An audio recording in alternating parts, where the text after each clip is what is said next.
Buenas tardes.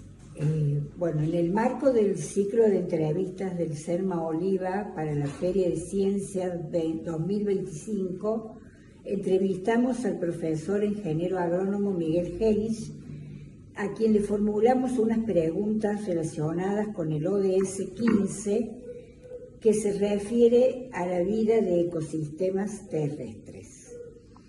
Bueno, señor, ¿cómo podemos asegurar una variedad de plantas para que el ecosistema urbano sea más diverso y saludable? Bueno, el ecosistema urbano, tengamos en cuenta que cada ecosistema, digamos, tiene su lugar, ¿no? Y el ecosistema en los montes, en los bosques, uno, el ecosistema acuático es otro, y el ecosistema urbano se refiere un poco a los tipos de variedades que podemos tener en cuenta acá.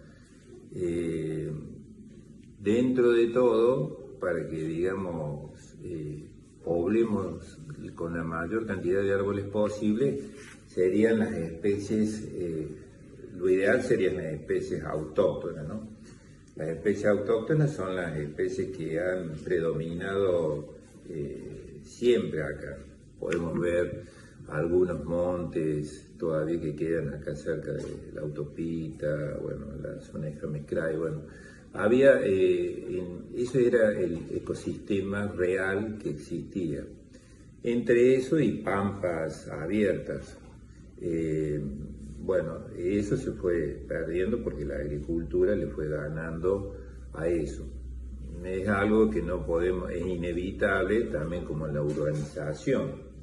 Es decir, tenemos que construir casas, tenemos que producir alimento, entonces eso es inevitable. Pero dentro de todo podemos restablecer, recuperar, y en el caso de, digamos, de la parte urbanística, bueno, con especies, lo ideal sería, por supuesto, especies como las que existieron, el chañar, el algarrobo, el aromito y el tala, bueno, y otras especies. Pero tenemos que tener en cuenta que esas especies, la mayoría de las especies de monte o autóctonas, son especies con espina, entonces a veces para la parte urbanística se nos complica.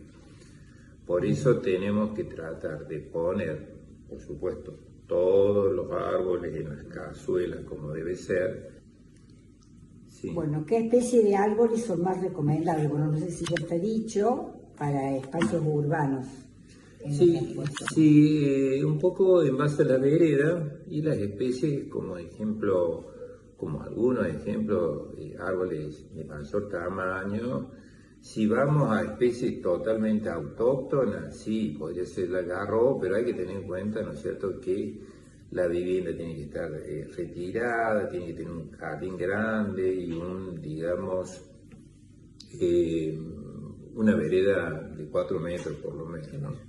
Y a la vez la condición digamos, de plantación, que debe tener cuidado para no levantar caños ni nada de eso. Y especies, digamos, comunes o, digamos, introducidas, como el fresno, puede ser otra especie, el jacarandá, el apache, que son grandes. Después, bueno, hay otras especies como son más chicas, como el ciruelo de adorno, el durazno de adorno, el calistemo, bueno, esas se pueden ir en las otras veredas, ¿no? Claro, más angostas. Más angostas, sí, por el tamaño que adquiere. Muy bien. ¿Y existen proyectos de forestación urbana exitosos que sirvan como ejemplo para nuestra ciudad? Sí, eso ya está, digamos, probado de distintas maneras, con algunas variaciones, con plantas, por ejemplo,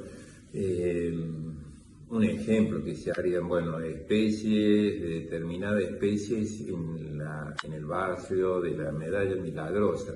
Se pondrían ciertas especies con tales características, que, digamos, caracterizarían a ese barrio, o avenidas, como decir en Buenos Aires, está la canción de la Avenida de los Tilos, que caracterizan a eso.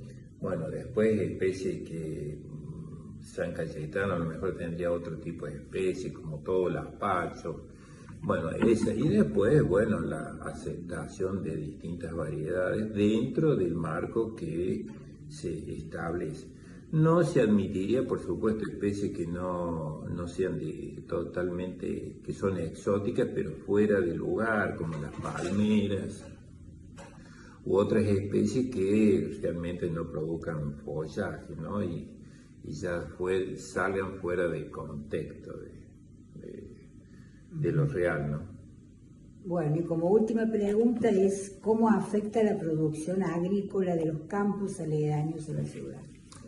No, eso es una cosa que siempre va a haber discusión, va a haber gente que es un poco fundamentalista sobre eso, pero hay que tener en cuenta primero que la producción agrícola se necesita para digamos, no para el productor, sino para el país, para la gente, para la alimentación, para las exportaciones, para el ingreso económico.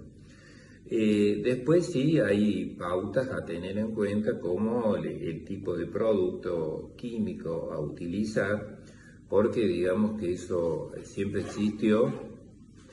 Y bueno, con precaución, acá en Oliva se toma esa restricción de, bueno, de los 200 metros no se permiten las fumigaciones y por eso se hacen cultivos en los cuales no se fumigan, porque, bueno, tiene cierta forma, se puede producir el caso de la alfalfa, como tenemos acá, ¿no es cierto? Pero bueno, hay otros cultivos que son de difícil o inevitable producción, porque la producción prácticamente sería nula de hacer otros cultivos sin producción. En Europa los campos dan prácticamente contra la vivienda, casi por decirlo, y se hace digamos, con seriedad y no se produce lo que se denomina deriva de los productos y no hay problema. Solamente que hay que tener, digamos, una seriedad sobre eso, ¿no? Tanto para el productor que lo realiza, digamos, como para, en este caso, la comuna. Acá en Oliva hay una ordenanza en la cual ya está determinado hace varios años, y bueno, se cumple y bueno, nadie tiene problema, ni el vecino que vive al frente del campo, ni el productor que produce, pero sí, eso se establece para el bien y tranquilidad de ambos, tanto el productor para que pueda, digamos, producir, como para la gente que vive. Claro, que no afecte a la población. Que no afecte a la población y que pueda estar tranquila y no se queje, ¿no? Pero está bien, eso se puede hacer, compatibilizar entre ambos, ¿no? Uh-huh. Bueno, entonces le agradecemos al señor Gede por su atención hacia esta encuesta que realizamos para la Feria de Ciencia del CERMA. Bueno, muchas gracias. Gracias a usted.